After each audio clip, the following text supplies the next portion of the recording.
Well, good afternoon. This is my 1930 Ford Model A four-door, and today I want to just briefly go over what the hydraulic brakes are on a Model A. This is a conversion kit that was done many years ago. Most Model A's came with mechanical brakes.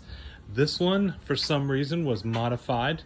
Generally, when the modifications occurred, people would use old 39 through 40 something Ford pickup truck hubs or hub backing plates depending on the car, and this one uses the Ford backing plates.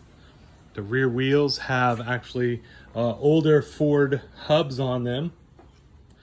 In this car, the hydraulic brakes are run by a master cylinder, just like a modern car. The master cylinder was made by a company called Kling's, who actually modified and created this brown bracket. Some of your Model A's actually have a bracket that mounts over to the frame. This bracket actually mounts to the side of the transmission. As you can see, as I was bleeding it sprayed brake fluid all over the place, so that will be cleaned later on. But the hydraulic brake system is very effective.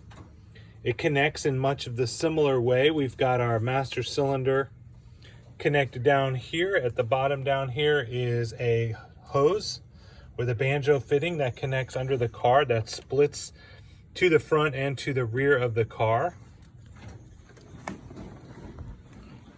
At each wheel, we have wheel cylinders. These are the old wheel cylinders I've replaced with new wheel cylinders.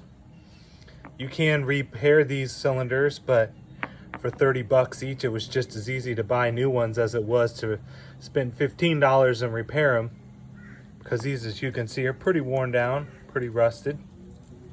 Inside there is a spring, two little metal, if you want to call them piston rods, and then on the outside is these boots. As you can see, this one was pretty worn on this side. Kind of the whole left side of this side is gone.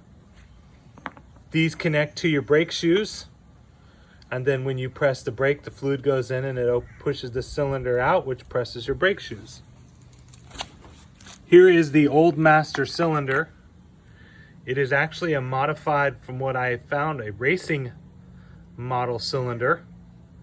It is a 1-inch bore. It can be rebuilt, but we couldn't find one at a reasonable price. It was $20 to rebuild it and $30 for a new one. So given the age of this system, I felt it was better to just buy a whole new one than it was to try and rebuild this. As you can see, the company name on this one is Tilton. The remanufactured one or the new one that I put in is called AFCO, but it is basically the same type of system. You've got a plunger. On the end of the plunger is a little U-bracket. The U-bracket connects to your brake pedal. Here is the back of my front wheels. These are the Ford backing plates. There's my new wheel cylinder. You adjust the wheels here. You adjust the brakes here, excuse me. This pushes the top in and out, and these down here push the bottom in and out. This car, when they did theirs, they put racing brake lines on there, which I guess is to last a little bit longer. Sometimes you'll see rubber hoses. In this case, they use braided stainless steel hoses. All of the brake lines have been bled, and then this thing will lock up, no problems. These brakes are definitely much more efficient than your mechanical brakes, but if you're looking for Ford guidelines, or if you're looking for points, you do get marked off points, I believe, for having hydraulic brakes instead of mechanical brakes. Here's the other side. Again, same thing. New wheel cylinder. Same old hoses. Hoses had no problems to them. Same adjusting brackets. The rear of the car is the same way. In the middle of the system, you do have a brake pressure switch that activates the brake light that I put on there. So overall, this is a good little system. If you're looking to invest in a hydraulic brake system, maybe this will give you an idea of somewhat how it works. You do need to change the backing plates on all 4 wheels. You do need to buy a system.